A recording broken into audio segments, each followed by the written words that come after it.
لا يتخذ المؤمنون الکافرین اولیاء من دون المؤمنین، اہل ایمان نہ بنائیں اپنے دوست کافروں کو،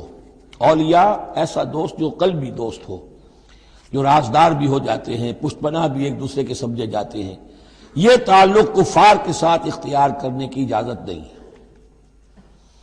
ایک اچھا رویہ ہو، ظاہری مدارات ہوں، آپ ان سے اچھے کلچر طریقے پر بات کریں، تہذیب کے ساتھ، یہ اور بات ہے، لیکن دلی محبت، قلبی رشتہ، جذباتی تعلق، ان کی ایک ایسے باہمی مدد کا ایک رشتہ قائم کر لینا، پشت پناہ ہونے کا رشتہ بنا لینا، اس کی اجازت نہیں ہے۔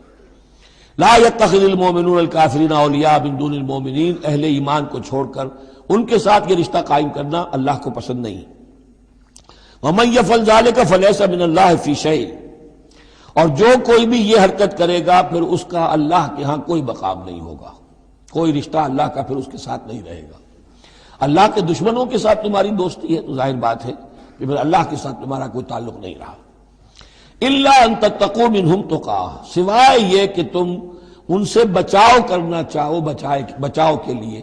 بعض اوقات ایسے حالات ہوتے ہیں کہ کھلے مقابلے کا بھی موقع نہیں ہے، تو آپ طرح دے رہے ہیں، آپ وقت جو ہے یو آر بائنگ ٹائم،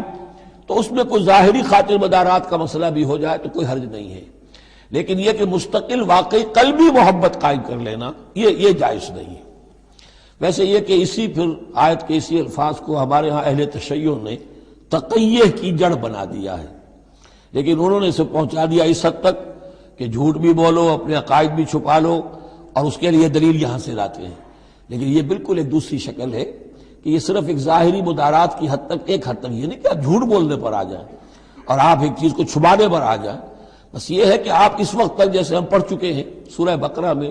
کہ اگرچہ یہ یہودی جو ہیں ان کے دلوں کے اندر آگ بھری ہوئی ہے تمہارے خلاف، لیکن یہ فاصفحوا فاعفوا واصفحوا، ابھی ذرا درگزر کرتے رہو، ابھی فوری طور پر ان کے ساتھ جو ہے معاملہ کوئی مقابلے وغیرہ کا شروع کرنا مناسب نہیں۔ اس حد تک مصلحت بینی تو صحیح ہے،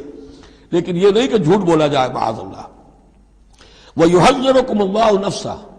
اور اس میں بھی اب اور نرمی کر دی، اللہ تمہیں ڈراتا ہے اپنے آپ سے، اللہ سے ڈرو، یعنی کسی اور سے ڈر کر خواہ صرف خاطر مدارات کر لینا بھی صحیح نہیں ہے، لیکن یہ کہ بہرحال ضرورت ہے، کسی وقت مصلحت ہے تو کرو، لیکن یہ کہ اصل تمہارے دل میں خوف اللہ کا رہنا چاہیے۔ وَإِلَى اللَّهِ الْمَصِيرُ، اور اللہ ہی کی طرف تمہیں لوٹ جانا ہے۔